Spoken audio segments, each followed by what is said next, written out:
So the bottom line is that the days of having your software completely behind a network, behind a big walled firewall, those days are over.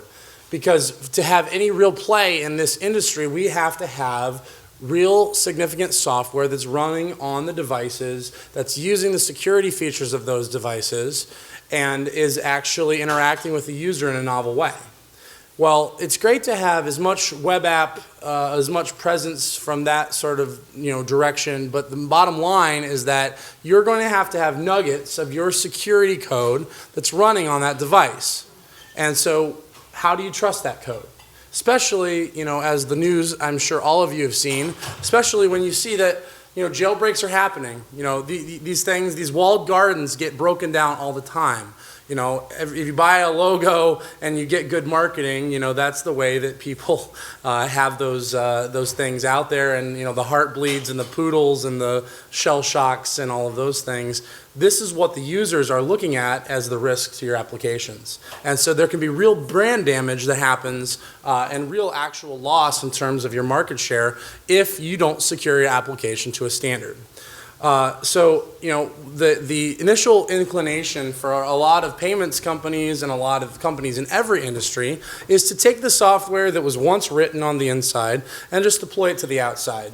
And in the fact of the matter is, you actually see a lot of what I would call novice mistakes when this happens. If you just take the software, ship it out, the threats that are present on a mobile landscape are not the same threats when it's sitting in a server behind a firewall in your data center. Those are two different things.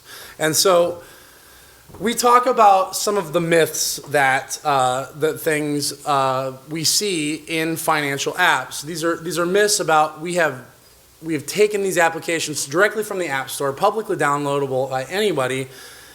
Well, guess what? The apps are not secure today. We tested 55 mobile applications from the security perspective on the mobile payment side or banking side, and we found that 98% of them had absolutely no protection at all. And that's just, it's remarkable in terms of the fact that we would expect that financially, important apps actually have these things, taken care of.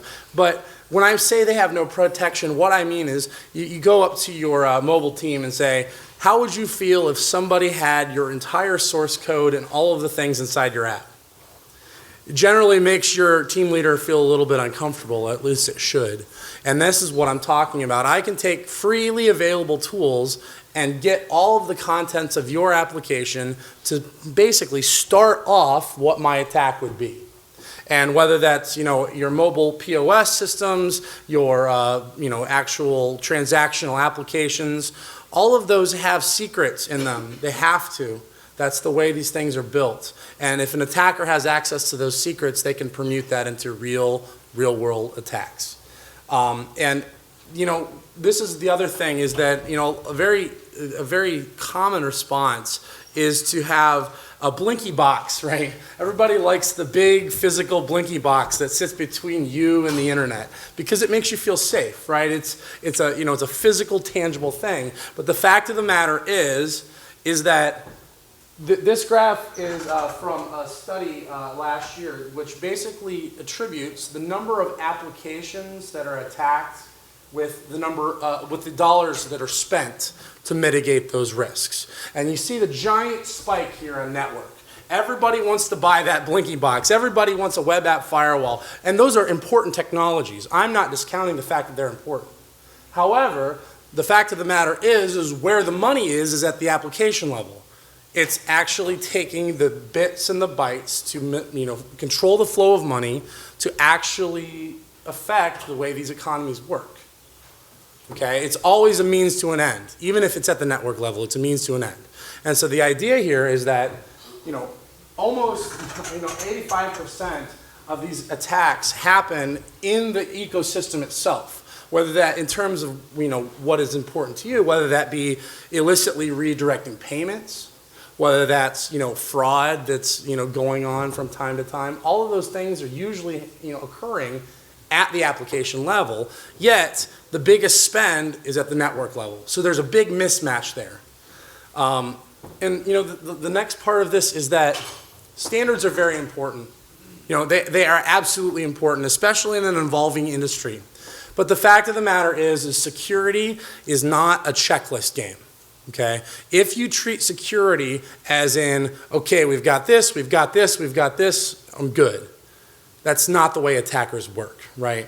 Attackers, when I'm taking a look at an application, I always look for the lowest hanging fruit. Because if I can counter an application that's protected, I'm going to go find other applications that are in that same class to attack that don't have that protection first. And then after I've exhausted all of those other resources, I'm going to come back and then I'm going to take a look at that app. But at this point, when 98% of apps are unprotected, well, there's a lot of fodder to be had before that happens. Okay? So at this point, anybody that's taking any steps to counter some of these, these myths is actually a market leader, is an industry leader. And that's the bottom line, is that, what's the actual mechanism here, right? What's the mechanism? So what are the actual bits and bytes that could be leaked? Obviously, cryptographic keys, the underpinnings of all the security between the client and server. Those keys are going to be stored on that mobile device. It has to be, right? Just from a common sense perspective. If A and B are communicating and they're using some sort of secrecy between each other, those keys have to be on that device. And the key is actually literally that if the user is holding one of these devices, if an attacker has the ability to fully interact with this phone, eventually they're going to get the data off of there, okay? And so having good ideas around what the actual apps are leaking is important, because then you can defend against it. Your business logic and source code, just like I said a minute ago, go ask your dev leads, how would you feel if somebody trying to attack your application had your source code? It's the playbook, right? It's the business logic. And how do you attack that from the client side? It's all right there in your app. One of the biggest things, the newest attacks, especially for those of you who've seen the attacks on the Australian Big Four banks, the UI elements. Maybe you're not going to directly attack the application, but what if you wanted to take out the look and feel of that app so that you can create, something that would fool a user into making a bad decision, as well as the client-server interactions through the API. You can actually bypass any controls that are sort of client-side by directly interacting with those APIs. So these are what these apps have in them. It's basically a playbook on how to take apart your enterprise at the basest of levels.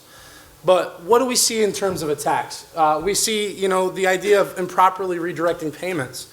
Especially when there are account details which are stored on a phone. That's just the reality of the situation. You have a credential, you have a ticket, you have this, and once that ticket is lifted off of that phone, it can be redirected. And this is the nightmare situation in terms of what your fraud departments stay up at night about.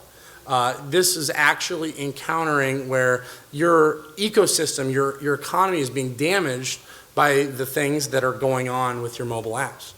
Obviously breaches, that's another big one here. If somebody finds a class break in a mobile application and would weaponize that to basically lift credit card numbers or other PII, that's just another nightmare for, credit monitor is expensive, right?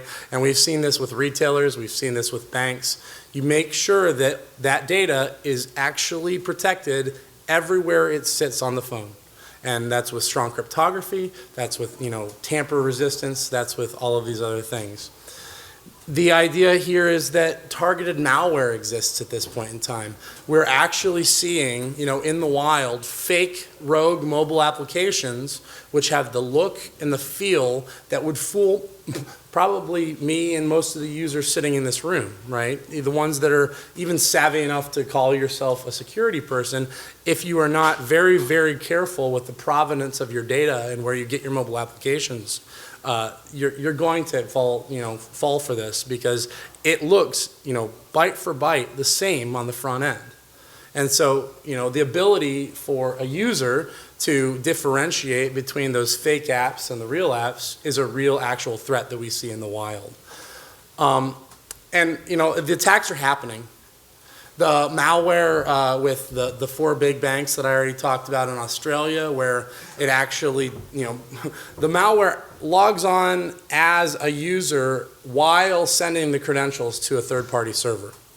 So from the user's perspective, they just type in their username and password. But on the back end, the malware sits between the actual application and the fake front end and is lifting credentials. And on this phone, you get the 2-factor authentication via SMS. And when you get that code, the malware forwards on the SMS. So that you have all 3 of the basic principles of how to log in available to that malware, because it's all coming through the same phone. And these things are happening, and it's costing banks, it's costing payment providers a lot of money in their fraud departments. As well as the fact of the gift card model is another very attackable model.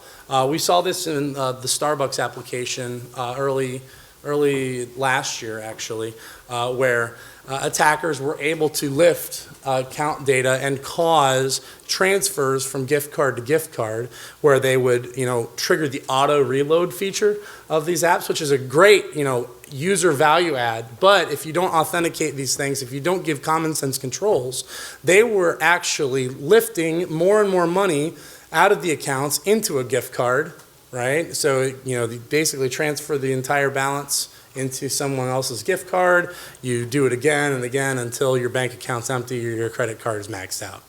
And those things actually happen, where one woman lost about $1,500, from her checking account, because $30 at a time, and you do it 50 times in a really rapid succession, that's a significant account attack. And these things are actually happening.